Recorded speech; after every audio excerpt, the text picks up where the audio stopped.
Léo, também. Gravação iniciada, senhor presidente. Ok, gravação. Bom dia a todos. Hoje, no dia 25 de agosto, vamos dar início à nossa sessão de julgamento do mês de agosto. Dando bom dia aí para constar a nossa presença do doutor Lázaro. Bom dia, bem-vindo à sessão. Doutor Osvaldo. Doutora, bom dia. Doutora Fernanda, muito bem-vindo, obrigado. Doutor Marcos, nosso colega, está em substituição aqui, cobrindo o cargo do conselheiro, que se encontra afastado. Ainda não tomou posse, doutor Ronaldo. Depois, doutora Maria Eduarda, bom dia pela presença, agradeço aí, foi um pouco corrido, né, mas está aqui participando. Bom dia. Obrigado. Doutor Leonardo, como sempre, nos ajudando, bom dia. E, enfim, eu aqui, Tom Pierre, presidindo a sessão. Doutor Carlos faltou, presidente. Doutor Carlos Pantaroli, perdão. É que ele sempre está próximo de mim e acabo cometendo essa pequena injustiça. Mas, bem louvado o nome. Obrigado, desculpa, viu, Carlos? Bom dia para você, tá? Enfim, então estamos todos aqui reunidos, vamos dar início à nossa sessão. Doutora Fernanda vai ser a primeira a relatar. O primeiro item da pauta é o processo Crisalto Veículos. Esse é um processo inicial, ele tem os repetitivos, né?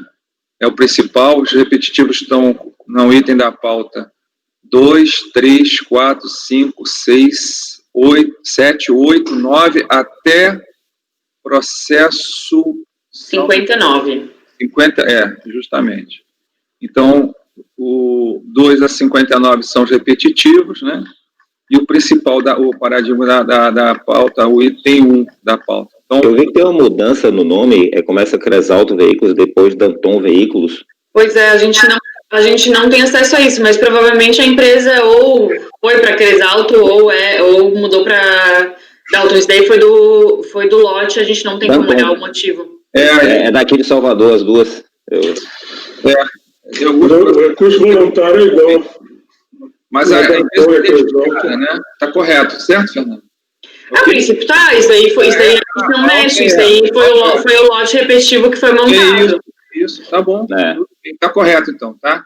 Então eu vou te pedir para fazer o seu relatório.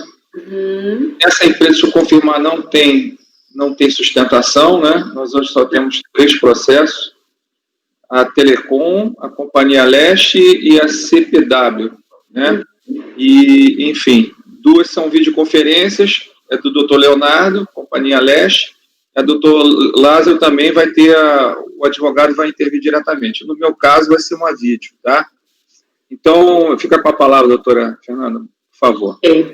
Bom, como se trata de uma situação bastante corriqueira aqui, eu vou poupá-los de ler o relatório, vou simplesmente resumir a questão. Foi um pedido de ressarcimento de crédito de COFINS não comum ativo referente ao 3º trimestre de 2004 e que foi negado pela fiscalização sob a justificativa de que não constava no DACOM qualquer crédito, né? Então, pela ausência de crédito. A empresa apresentou manifestação de conformidade, alegando que o fato de não constar em DACOM não seria suficiente para que o fato não fosse analisado, que ele tinha o direito, mas não juntou nenhum documento. Diante disso, a DRJ de Brasília acabou concluindo pela improcedência da manifestação de inconformidade por carência probatória. E aí eu transcrevo a emenda do acórdão da DRJ.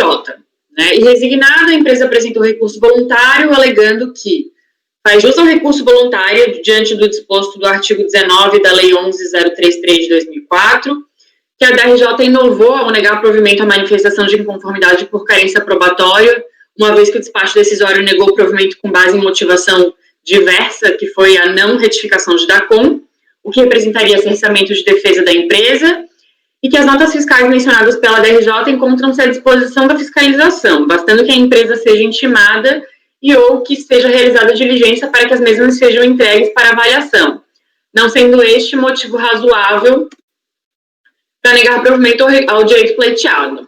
Termos em que requer o provimento do pedido e homologação dos créditos discutidos. O processo foi, então, encaminhado ao CARF e a mim distribuindo para análise e voto. Esse é o relatório. Posso passar para o voto? Ok. O recurso é tempestivo e preenche todos os requisitos de admissibilidade, razão pela qual merece ser conhecido. Conforme destacado no relatório, trata-se de pedido de ressarcimento não homologado pela fiscalização, diante da ausência de retificação de DACOM para refletir os créditos pleiteados, cuja decisão foi mantida pela DRJ de Brasília sob a conclusão de carência probatória. Por sua vez, a recorrente alega que houve inovação por parte da DRJ quanto ao fundamento de negativa de provimento, o que implicaria em ilegalidade e cerceamento de defesa. Argumenta ainda que a negativa do provimento pela não apresentação das notas fiscais não seria justificativa razoável, visto que caberia ao fisco intimar a contribuinte a apresentar as mesmas, seja no curso do processo, seja por meio de realização de diligência. Ora, entendo que não assiste razão à recorrente. Primeiramente, não se verifica a existência de vícios processuais nos presentes autos. Isso porque a DRJ Brasília, ao negar provimento sobre fundamento diverso, não inovou e ou alterou o critério jurídico sobre o qual a recorrente está sujeita. O que ocorreu foi, tão somente, a superação do formalismo exigido pela fiscalização quanto à retificação de DACOM e análise do mérito, tal qual havia sido requerido pela própria recorrente. Não obstante, a análise do mérito versa necessariamente sobre a verificação de certeza e liquidez do direito pleiteado, o que deve estar amparado por documentos fiscais e contábeis. Considerando que a recorrente não traz nenhum documento sequer aos autos para comprovar seu direito, tratando-se de autos bastante enxutos e pautados unicamente em argumentos jurídicos, a DRJ Brasília não teve outra saída a negar provimento à manifestação de inconformidade por carência probatória, o que, em minha visão, está correto. Diante disso, poderia a recorrente ter corrigido a lacuna probatória existente nos autos no momento do recurso voluntário, apresentando os documentos e notas fiscais mencionados no acórdão de piso, mas não o fez. Assim, diante da inexistência de documentos nos autos que permitam a avaliação da certeza e liquidez do direito da recorrente, não há que se falar em violação ao devido processo ou na possibilidade de realização de diligência, já que esta serve apenas para não serve para a produção, já que essa serviria apenas para a produção de provas, o que não é permitido. A diligência presta-se para sanar dúvidas existentes diante de fatos e documentos pré-existentes nos autos, o que não é o caso. Dito isso, restando verificada a carência probatória, entendo que a decisão de piso deve ser mantida. Nesses termos, voto por conhecer o recurso voluntário e, no mérito, negar-lhe provimento. É como voto, presidente. Ok, obrigado pelo voto. Vamos, então, dar alguma discussão? Alguém quer fazer uma colocação? Não? Perfeito. Então, vamos para a votação. Doutor Lázaro, como é que vota, por favor? Acompanha a relatora. Ok. Doutor Osvaldo, por favor, como vota? Acompanha a relatora. Ok. Doutor Carlos Contaroli, por favor, como vota? Voto com a relatora. Ok. Doutora Fernanda já votou. Doutor Marcos, bem-vindo. Por favor, como é que... Acompanha a relatora. Muito obrigado. Doutora Maria Eduarda, por gentileza, como vota? Acompanha a relatora. Ok. Doutor Leonardo, por favor. Com a relatora. E eu também acompanho a relatora. Então, por unanimidade de votos, foi negado o provimento à manifestação de conformidade ao recurso. Próximo, então aqui nós vamos, só um minutinho, eu vou incorporar aqui.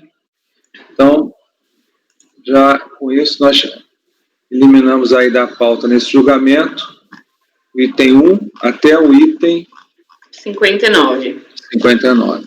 E aí sim, presidente, os próximos são os meus que foram retirados de pauta. Exatamente, Então, o item 60 foi retirado de pauta por solicitação do patrono.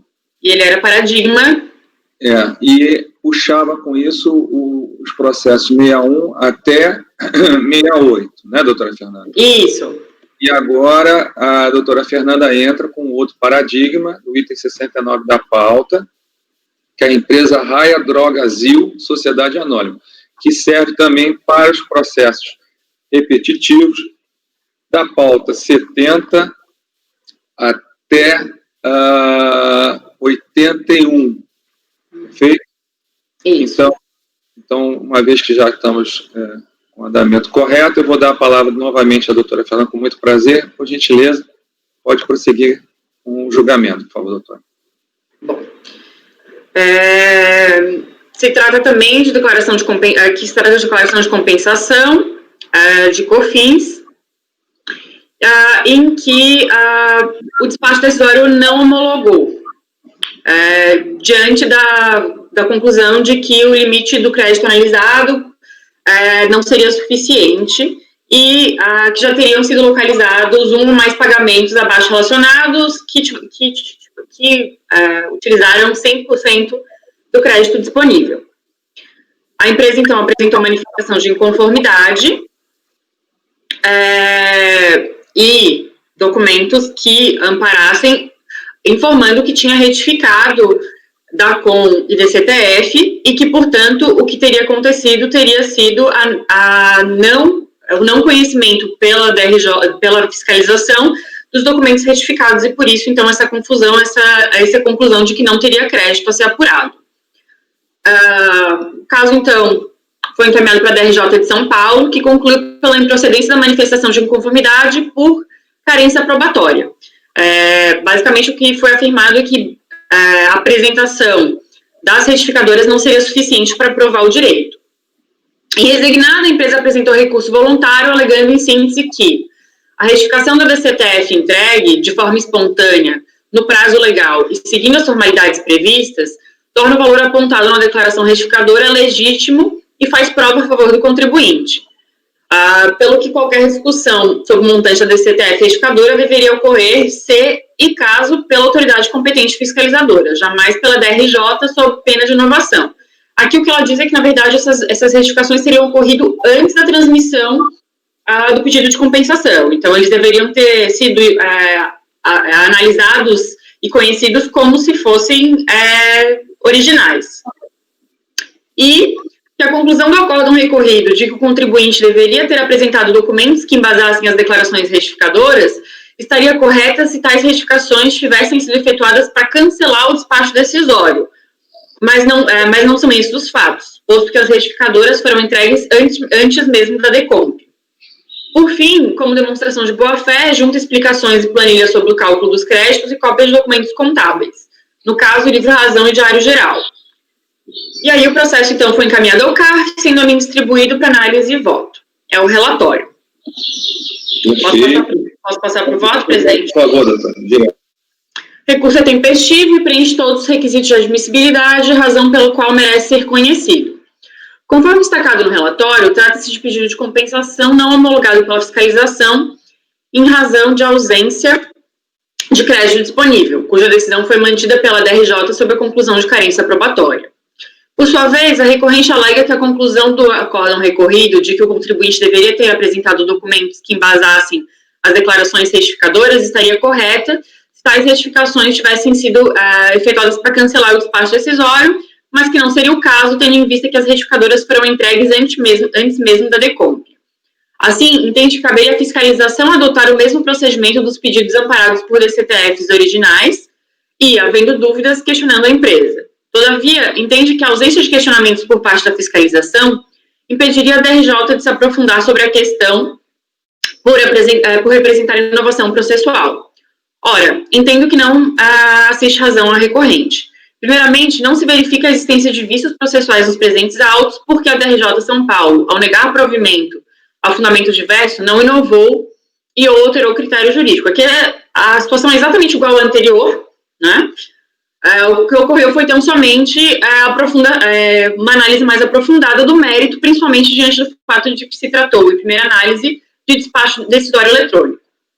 Ademais, a análise do mérito versa necessariamente sobre a verificação de certeza e liquidez do direito pleiteado, o qual deve ser amparado por documentos fiscais e contábeis, o que até o momento da manifestação de conformidade não havia sido feito.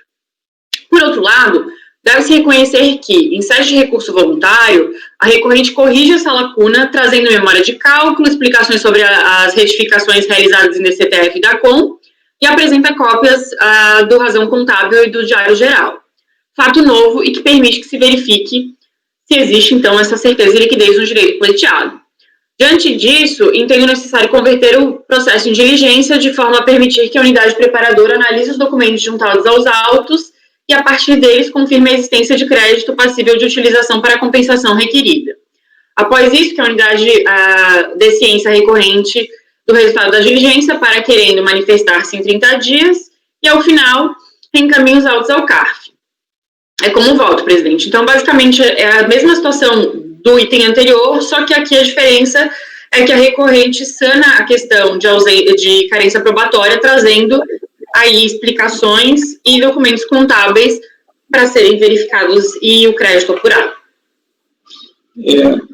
Alguém gostaria de falar? Lázaro? Gostaria? Não? Eu tenho uma questão, porque eu estou com o próximo processo e eu estou querendo analisar uma situação. Doutora Fernanda, nesse caso, ele fez a DCTF retificatória antes da manifestação de conformidade?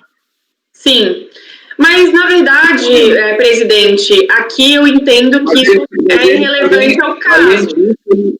É porque ele defende que o fato dele ter retificado a DCTF antes de ter feito o pedido de compensação, o isentaria de explicar o porquê que a retificação ocorreu.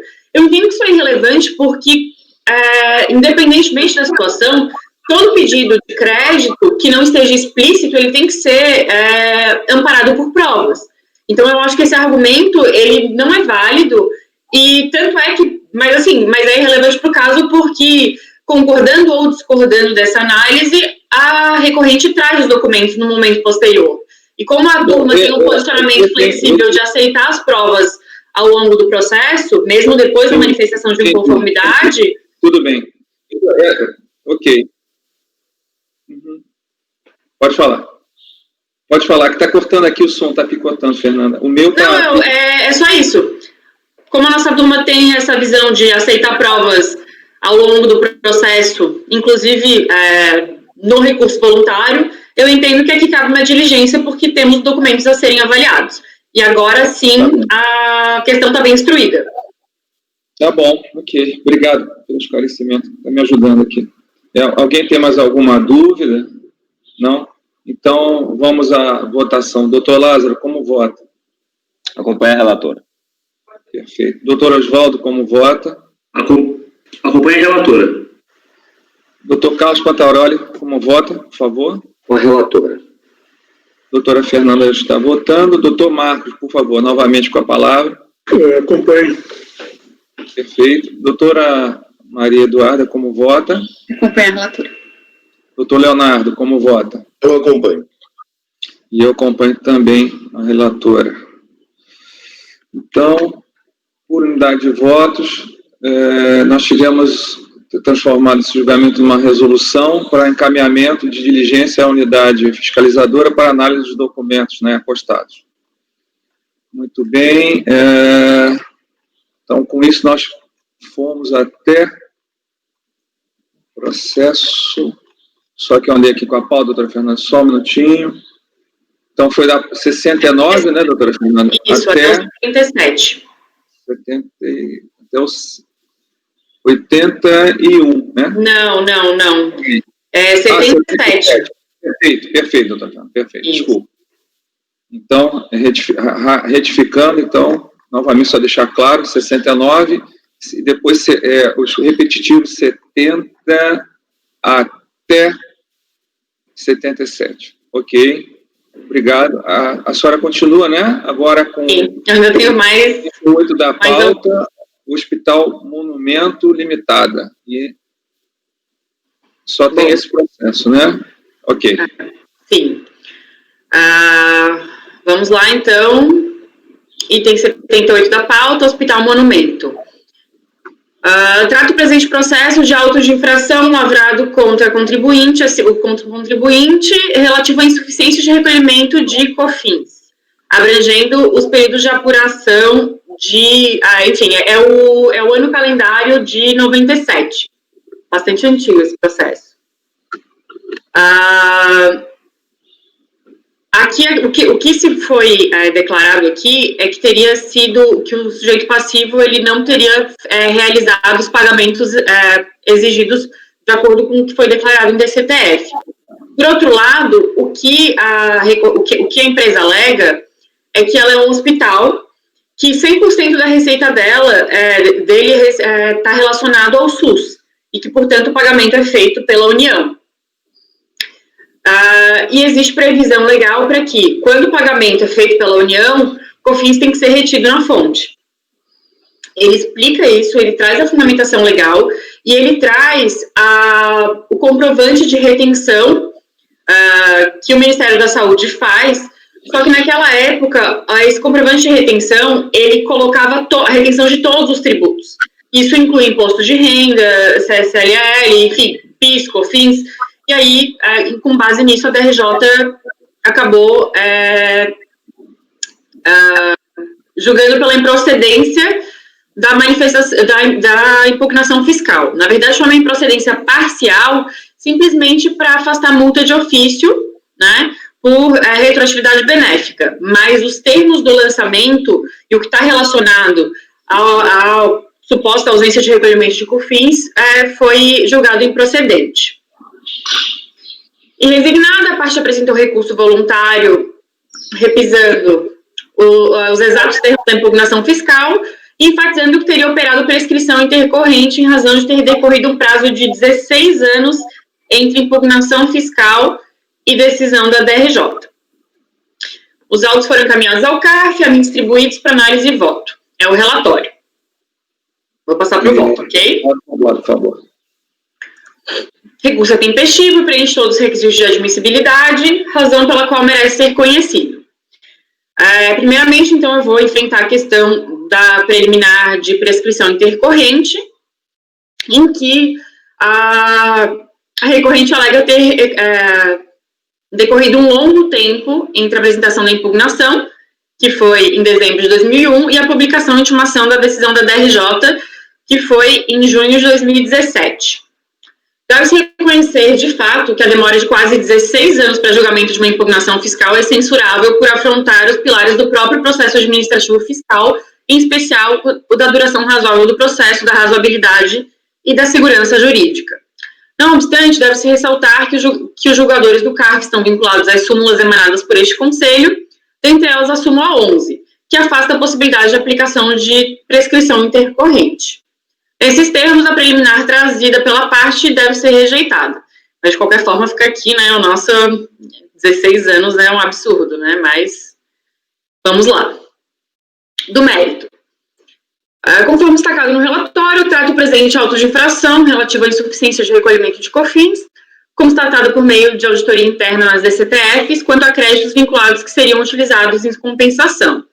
Em sua defesa, a recorrente alega que o lançamento em questão não procede, visto que o recolhimento teria ocorrido e seria responsabilidade do Ministério da Saúde, visto que a integralidade de suas receitas estariam vinculadas ao SUS, conforme se verifica pelo trecho abaixo relacionado, que é um trecho do próprio recurso voluntário. Por outro lado, ao confrontar tais documentos e argumentos, a DRJ entendeu por sua improcedência em razão do fato de que a hora recorrente não teria demonstrado que os valores efetivamente recolhidos e que tal ônus caberia a ela. Se não, vejamos, aqui só vale ressaltar as partes que estão grifadas, né? Que os valores informados nos comprovantes de retenção pela fonte pagadora respondem à retenção de imposto de renda da pessoa jurídica, CSLL, COFINS, PIS, não sendo a COFINS apenas uma parcela do valor retido informado. O que conclui-se, então, que o contribuinte não declarou a alegada compensação, e que observa-se que não se... E aí, a conclusão da fiscalização da DRJ é que não se nega a retenção dos valores trazidos pelo contribuinte, ou seu direito à sua utilização para fins de compensação. No entanto, cabe à empresa comprovar que esta compensação de fato ocorreu e que em período se deu assim como os valores envolvidos nesta operação. COFINS devida, COFINS retida, data de retenção e o que não foi feito no presente caso. Ora, o fato do processo ser antigo e a descrição dos fatos no auto de infração ser bastante sucinta dificultam por si só a análise do caso. Não obstante, resta claro que o objeto do lançamento é a verificação de que existiriam débitos de COFINS não recolhidos, o que torna as conclusões da DRJ no trecho acima destacado, bastante confusas, já que o processo de compensação que deu origem à auditoria não está sendo discutido. Então, aqui, na verdade, é porque foi constatado que existiam períodos em que a COFINS não teria sido recolhida, né? E aqui ele já começa a discutir a compensação que corre em outros autos que não tem nada a ver com o que a gente está discutindo aqui. Assim, o desfecho da lide não passa pela discussão da compensação em si, mas da verificação de recolhimento dos valores devidos a título de COFINS pela recorrente. Primeiramente, deve-se ressaltar que a fiscalização e a DRJ não se opuseram às declarações da recorrente de que a integralidade de sua receita advém de serviços do SUS, suportados, portanto, pela União e tributados conforme disposto no artigo 64 da Lei 9430 de 96. Diante disso, o montante a ser tributado estaria corretamente descrito no comprovante anual de retenção do ano calendário de 97, apresentado pela recorrente nos autos por ocasião da impugnação fiscal e, novamente, junto ao recurso voluntário. Ainda que os valores retidos a título de imposto de renda, CSLL, COFINS e PIS/PASEP sejam apresentados conjuntamente, isso não pode ser um óbice ao conhecimento do documento pela fiscalização, seja pelo fato de que o ônus probatório do lançamento recai sobre o fisco, seja pelo fato de que se trata de documento oficial e que segue o rito estabelecido pelo Ministério da Saúde, o real responsável pela retenção dos referidos tributos, nos termos do parágrafo 1º do artigo 64 da Lei 9430.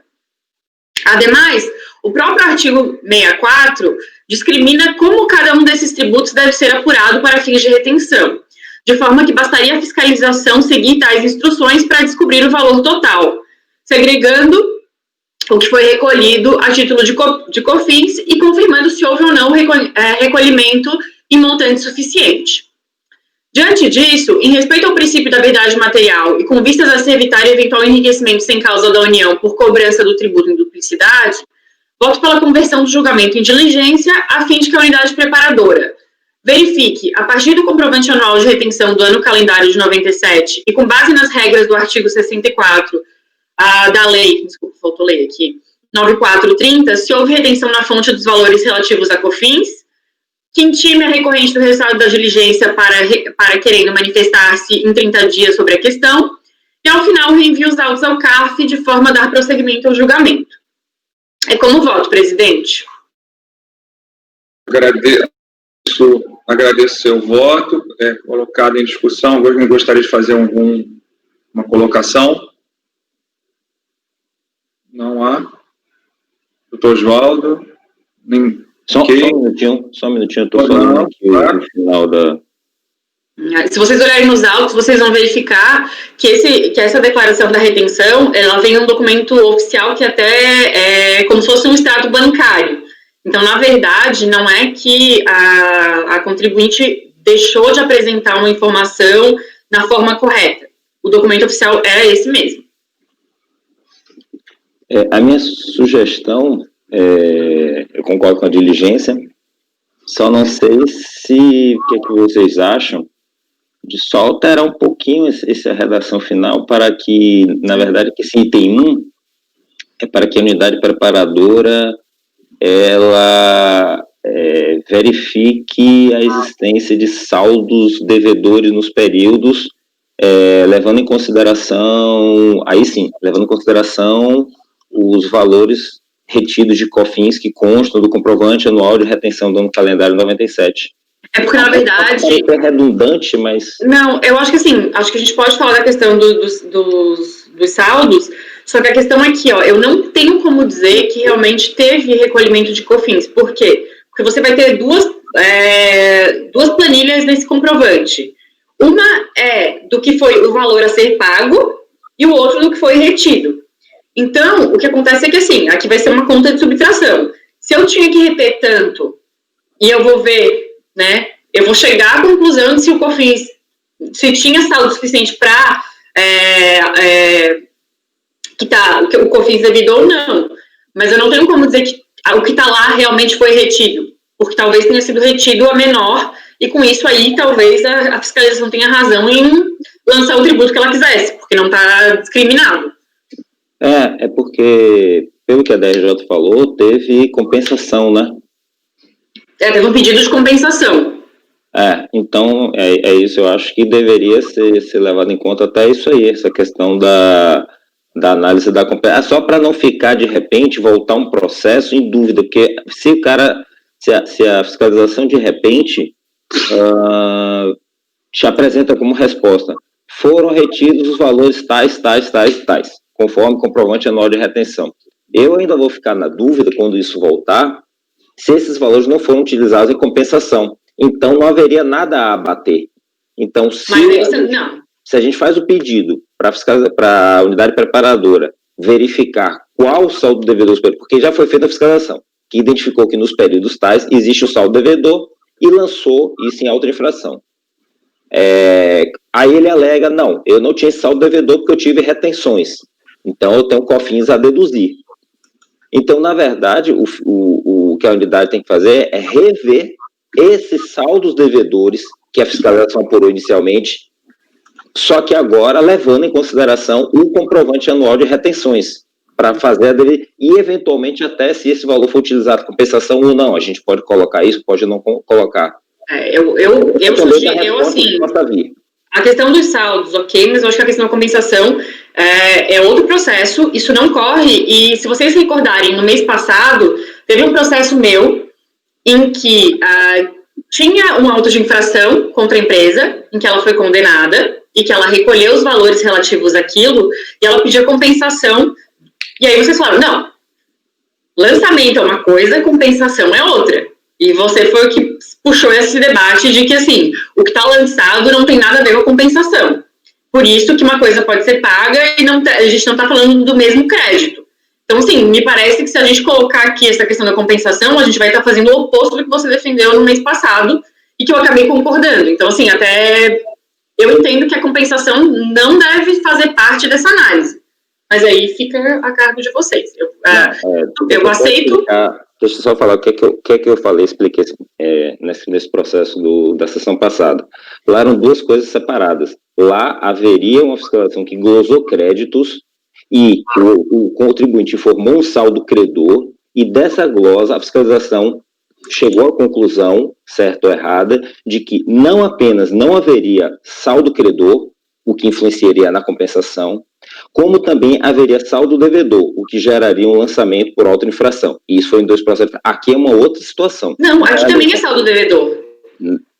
Não, mas veja bem, mas aqui a justificativa do contribuinte é de que ele não tem esse saldo devedor, porque ele tem créditos para abater devido às retenções. Não,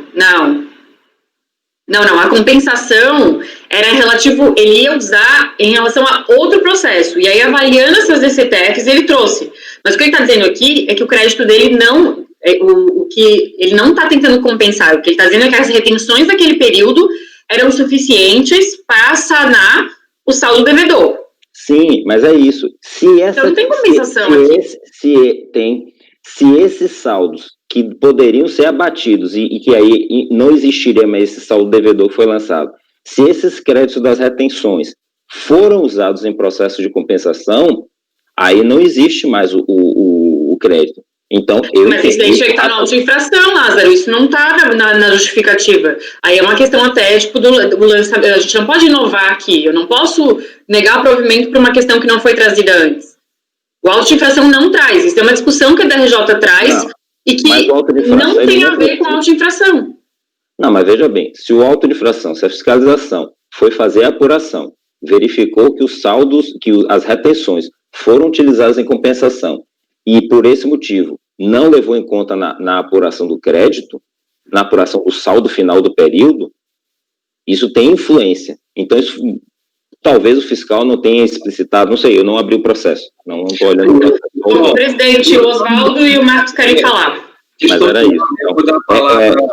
Só um segundo, eu ainda não finalizei. Não, desculpa, tá. Então, só a conselheira Fernanda já transferiu a minha palavra, eu ter terminado.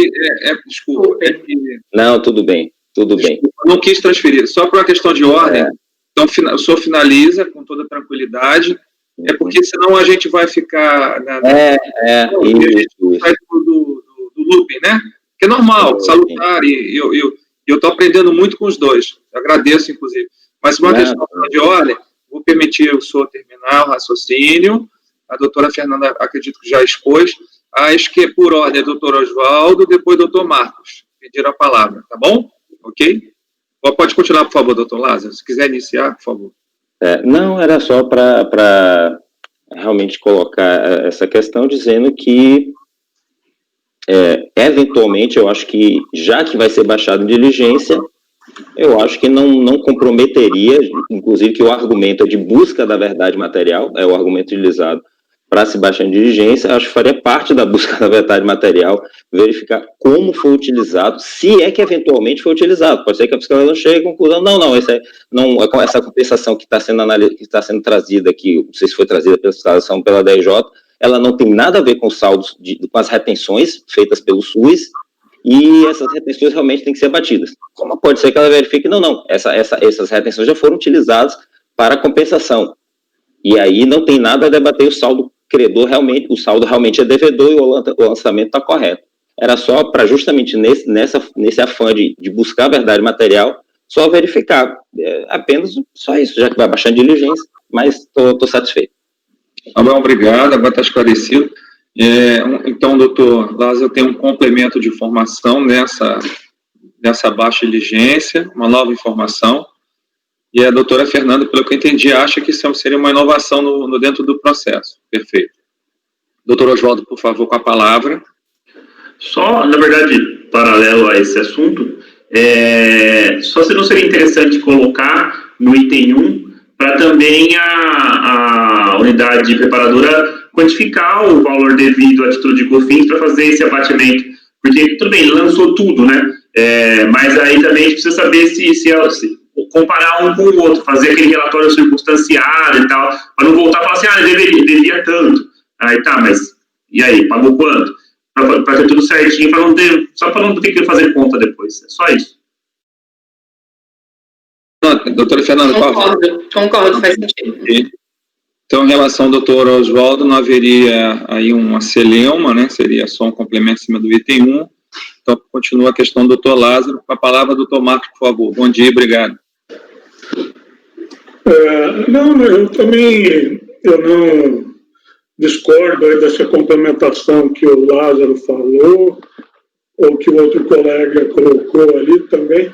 Só coloco que, nesse caso de retenção, não se trata bem de uma compensação, né? É uma antecipação do que é devido, né? Então, ali só está deduzindo o valor com o mesmo tributo, né?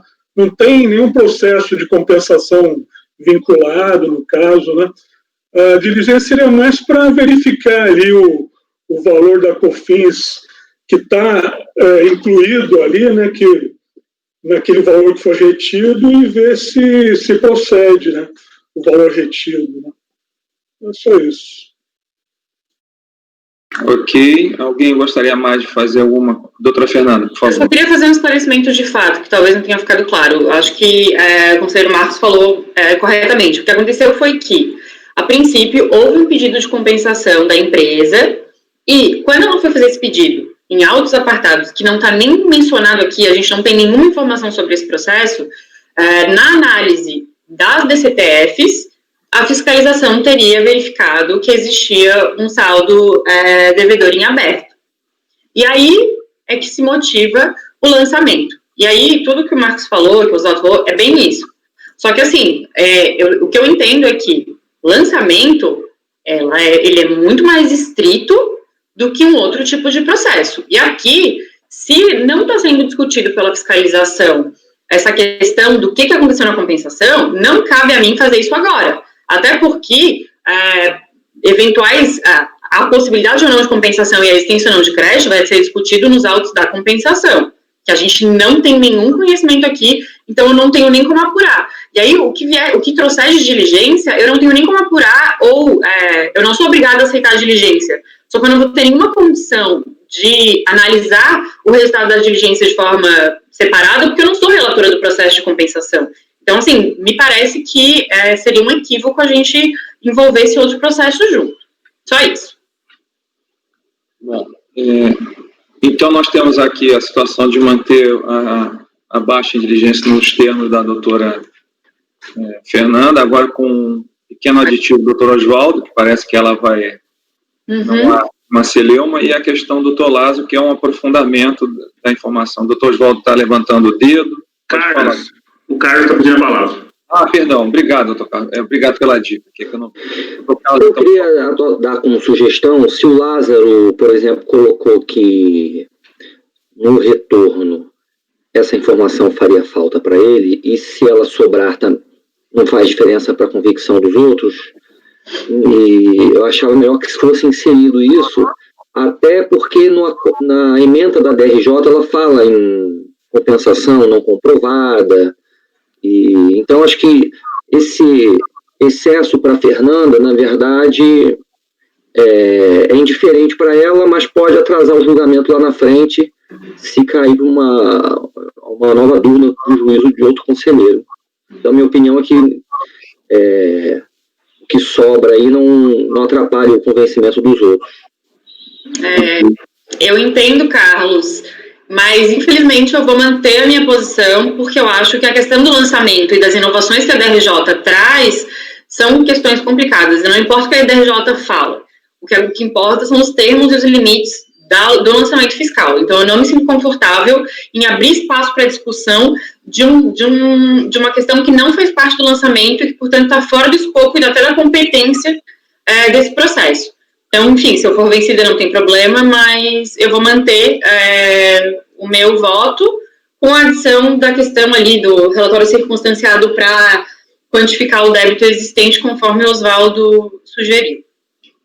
Muito bem, eu acho que foram feitas as colocações. Nós temos aqui, resumidamente, que todos, pelo menos a princípio, concordam com a baixa da diligência, colocando um novo complemento por parte do Dr. Oswaldo e da doutora Fernanda, que todos, parece, também concordam. A única questão aqui é o complemento de informação a pedido do Dr. Lázaro. Então, vamos colocar em votação pela diligência e aí eu peço para informar se é nos termos da doutora Fernanda ou nos termos do doutor Lázaro, que vai fazer a complementação dessa diligência, ok? Tá certo assim? Então vamos dar início à votação com a palavra do doutor Lázaro como vota. Os outros podem me corrigir, seu Léo, isso então, no caso, seria uma votação, no caso, a minha posição, então, pelo que eu entender, é acompanhar a relatora pelas conclusões. Eu acho que não. Não? Eu acho que não. Porque eles estão operando a própria disposição. Com a diligência? Você só para a gente acertar, né? Pelo menos pelo debate que se decorreu, eu só não escutei a doutora Maria Eduarda e não escutei o doutor Leonardo. Está sendo colocado se acompanha a relatora em relação à diligência e está sendo colocado aí a questão da sua posição de um pedido complementar de informações nessa diligência. Essas informações é que está sendo a colocação. O doutor Oswaldo quer falar? Pode falar. Na verdade, não dá para acompanhar pela conclusão, porque o Lázaro justamente discorda da conclusão. Tem que ser divergência. Tem que ser divergência. Divergência para inclusão. É uma divergência mínima? É uma divergência mínima, como acontece em diários de casa. Não é isso? É pelo que eu entendi, né? Tá bom, então eu divido em relação aos termos das conclusões, acompanha em relação à diligência, seria isso. A gente está colocando duas propostas de redação, só isso. Só muda a proposta, justamente. É um plus aí, né? Agora, a dúvida é se gera voto vencedor, né? Não sei se precisaria. Não, acho que não. Acho que... É por isso que eu falei das conclusões, Léo, porque... Eu acho que é mais conclusões. O que é que acontece? O relator, porque veja bem, foi acompanhado. Aí quando a gente faz votação pelas conclusões, o relator ele é obrigado a incluir as novas conclusões no voto, que seria o caso. Eu também ela acho. diz que não quer colocar nada. Mas se a maioria votar pelas conclusões, vai ter diligência, não vai ser negado provimento, vai ter diligência, só que ela é obrigada a alterar para incluir esse tópico. Por isso que eu achei que seria pelas conclusões. Então vamos fazer a questão, vamos por ordem então, por favor. Eu vou... Então vai ter que voto vencedor nisso? Neste momento, o objeto é uma resolução, uma diligência, tá certo, doutor Lázaro? Não, só para a gente se organizar. Formalmente, né? Mas pode ser assim. Não, tem que aprovar ou não a resolução. Aí a questão é que, acessoriamente, no termo dessa resolução, há um incremento de informação sua. Então, eu sugeriria, não sei se vocês concordam, a gente já botaria direto em votação nos termos em relação à aceitação da diligência, com ou sem acréscimo da sua opinião. Era isso que eu pensava fazer, não sei. Beleza, então vamos seguir, Tom. Vamos seguir, eu já tenho meu voto, seria a próxima pessoa agora. Não precisa de tanta formalidade, né? Porque a resolução não resolve mérito, então... Vamos seguir, então. É só uma questão de organização. Vocês concordam? Todos? Beleza. Perfeito. Então, vamos formalmente dar início à votação. Nos termos seria uma resolução dos termos da doutora Fernanda, ou uma resolução do termo da doutora Fernanda, adicionado com a colocação do doutor Lázaro. Por favor, com a palavra, doutor Lázaro. Não, eu já me manifestei. É o Oswaldo agora. Então, ok. Então, doutor Oswaldo, por favor. Eu vou com a relatora. Sim, ok. Doutor Carlos Pantaroli. Eu acompanho o Lázaro com uma diligência mais ampla. Ok. Doutora Fernanda já fez o voto, é a relatora. Doutor Marcos, por favor.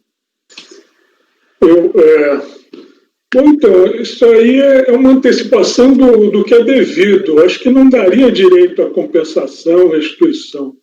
Então, eu acompanho a relatora. Ok, acompanho a relatora. Doutora Maria Eduarda, como vota? Acompanho a relatora também, presidente. Relatora. Doutor Leonardo, como vota? Eu acompanho a divergência. Acompanho a divergência. Então, eu vou acompanhar a relatora também. Ok? Então, fica mantido, então, a resolução dos termos do voto da relatora, divergente, em relação tão somente a uma solicitação de complemento, doutor Leonardo, doutor Lázaro e doutor Carlos. Ok? Vamos ao próximo item da pauta. Presidente, eu vou ajustar a redação e depois eu passo para vocês.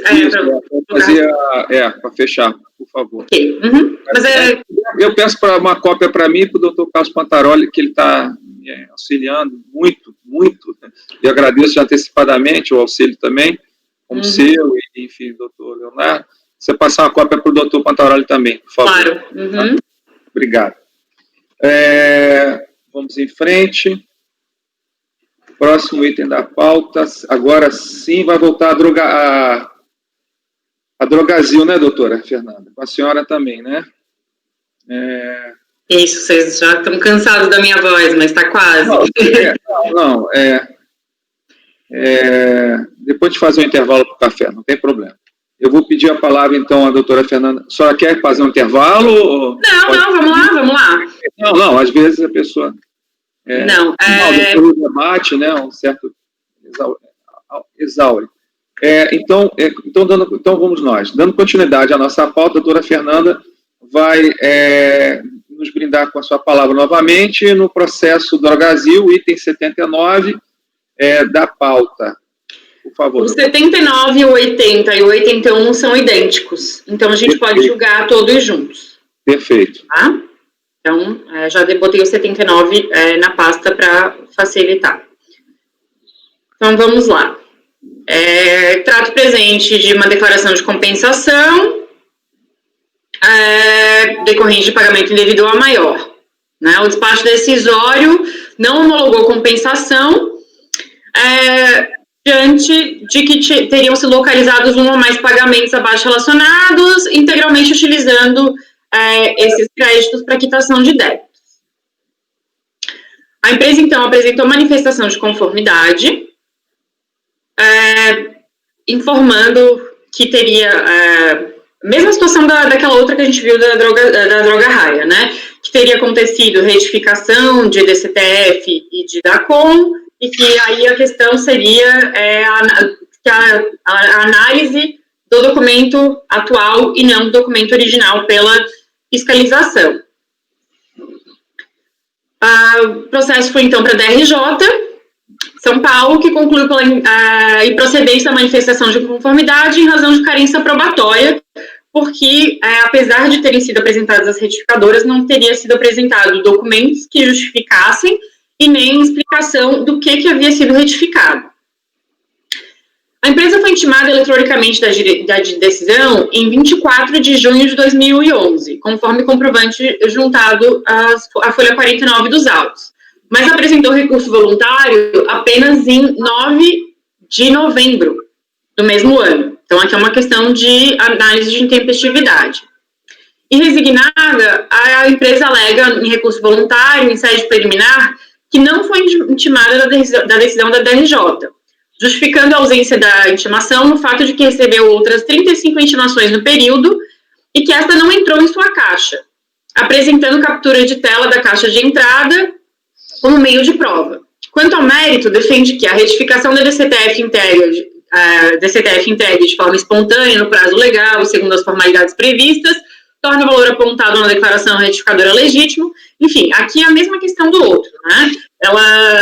Ela entende que, como a retificação aconteceu antes da transmissão do pedido de compensação, ela não precisaria apresentar exaustivamente os motivos da retificação, os documentos que amparam tal retificação. Ainda assim, no momento do recurso voluntário, ela traz esses outros documentos. Então, aqui é exatamente o mesmo caso da outra que é tipo de diligência, só que tem uma questão aqui de análise de intempestividade, se teve ou não um vício processual, que justificasse, então, a apresentação extemporânea do recurso voluntário. Esse é o relatório, presidente. Como vota, acho que não é... Vou passar para o voto. Antes de verificar a possibilidade ou não da análise do mérito, cabe analisar a preliminar relativa à ausência de intimação levantada pela parte. Conforme consta nos autos, a decisão da DRJ São Paulo foi proferida em 24 de maio de 2011, folhas 42 a 47, tendo sido realizada a intimação por meio eletrônico em 8 de junho de 2011, folha 48. Com a ciência da intimação em 24 de junho de 2011, conforme consta o comprovante juntado à folha 49, cuja cópia colaciono abaixo. Então, aqui eu trouxe o print da tela do sistema, em que mostra que teve a ciência, que foi relativo ao incórrego de impugnação, processo e parte. Por sua vez, alega a recorrente em seu recurso voluntário protocolado, em 9 de 11 de 2011, que não teria sido intimada da referida decisão, alegando ter ocorrido problema técnico e, portanto, nos seguintes termos, faria jus ao recebimento do recurso voluntário. O que ele fala é que ele recebeu, que ele tinha declarado domicílio eletrônico e que, portanto, ele esperava que ele fosse intimado de todos os processos por via eletrônica. Mas o que aconteceu é que ele tinha mais de 35 processos e que as intimações ocorreram, algumas via postal, algumas via eletrônica, e a grande maioria no período que essa intimação deveria ter sido feita. E que, portanto, isso seria prova de que ele não foi intimado dessa decisão porque ele respondeu a todas as outras tempestivamente e que ele, para manter o controle, ele não apagava nenhuma mensagem da caixa de entrada. E aí ele dá um print da caixa de entrada, mas em novembro, para dizer, olha, tudo que eu recebi está aqui. Você pode ver que não tem nada relativo a esse processo. Ora, deve-se reconhecer a possibilidade de que qualquer sistema eletrônico possa apresentar instabilidades e problemas técnicos, e que esse fato deva ser enfrentado de forma a impedir que isso interfira no direito de defesa das partes. Não obstante, para que o prazo processual disposto em lei seja relevado em razão do alegado problema técnico, é necessário provas contundentes sejam trazidas para demonstrar a ocorrência do fato. No presente caso, a recorrente trouxe como indício do problema técnico capturas de tela de sua caixa postal no ECAC com lista das mensagens recebidas, realizada em 1º de novembro de 2011, a fim de demonstrar que a intimação referente ao processo em discussão jamais foi recebida sob a alegação de que jamais deletou qualquer mensagem. Tendo em vista que a captura da tela foi realizada meses após o encaminhamento da ciência ter ocorrido, e que não é possível determinar se, de fato, a recorrente deletou ou não alguma mensagem, entendo que tal documento não é suficiente para a demonstração de problema técnico. Ademais, consta nos autos as folhas 48 e 49, a intimação e a confirmação de ciência, ambas cronologicamente apresentadas nos autos e assinadas digitalmente, o que faz com que sejam documentos que gozem de fé pública. Assim, sopesando os elementos existentes, entendo que não restou devidamente comprovada a existência de problema técnico no sistema ECAC que possa afetar a contagem do prazo para a apresentação do recurso voluntário da recorrente, termos em que entendo que o mesmo deve ser considerado intempestivo. Nesses termos, voto por não conhecer o recurso voluntário. Me dói o coração, presidente, mas esse é o meu voto. Ok, doutora Fernanda. É uma questão muito específica do processo. Você teve acesso ao processo, viu as telas, os prints e mais tem um documento, né, que eletronicamente é o que é a força probatória do processo, né? A questão processual, ele é um documento válido. Né? Alguém gostaria de fazer alguma colocação? Não? Só um pequeno detalhe. A gente, nesses casos, a gente não tinha concluído que a gente conhece do recurso e nega provimento? É só isso. É verdade, desculpa, tá correto. Eu conheço do recurso porque eu tenho que... Não, desculpa. Esse caso não. Porque na outra vez o que tinha acontecido é que a impugnação tinha sido intempestiva, mas o recurso tinha sido tempestivo. Aqui o recurso é que é intempestivo, então é não conhecimento mesmo. Beleza, ok. Tirada a dúvida. Obrigado, doutor Lázaro. Então, vou colocar em votação. Doutor Lázaro, o senhor tem a palavra, pode começar a votação. Acompanhe a relatora.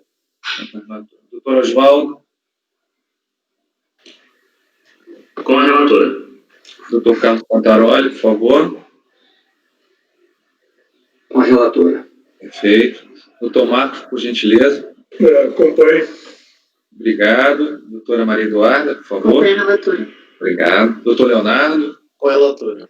E eu também acompanho a relatora. Então, nesse caso, vamos lá, item... Deixa eu voltar aqui, doutora Fernanda. Então, do 79 ao 81 ficou como não conhecimento, e, presidente, do 82 ao 80... Então, essa situação se apresentou no processo 79... 80 e 81. Ah, perfeito. Então, deixa eu marcar aqui, porque essa é uma questão que eu não tinha me percebido aqui. Então, não reconhece do recurso. Não. Ok. E até isso, né? Se fosse um caso só, mas são 3, o que também revela que o fato de ele ter 35 intimações não... Intempestividade. Perfeito. Então, nessa situação, a gente vai prosseguir com a pauta. O 82 até o 85 foram tirados de pauta. Ok, então não estão mais sendo julgados 82, 83, 84 até o processo 85. Perfeito? Isso. Ok, então agora finalmente chegou o próximo processo. Agora a Fernanda vai conseguir descansar um pouco e vai me deixar eu ficar com a palavra. Eu só queria fazer uma colocação, uma pequena questão de ordem. Tá, eu vou fazer a própria relatoria e, nesse caso, seria necessário o Lázaro fazer a colocação? Eu posso fazer direto? Perfeito, tá bom, ok, entendido. Então está. Bom, eu vou fazer o seguinte, eu tenho esse problema... Vai ter intervalo, presidente? Coloquei, perfeito, quem alguém falou? Doutor Marcos? Vai ter intervalinho depois desse ou antes? Não entendi, não escutei. Uns 5 minutos de intervalo? Eu acho que seria bom, né? Fazer um café, pode ser, eu também pensei nisso. Que aí depois, tá? 5 minutinhos também, que eu já vou confirmar, tá tudo na pasta. Até já, então. Eu peço para o Isaías, por favor, Isaías, suspender a gravação, por gentileza.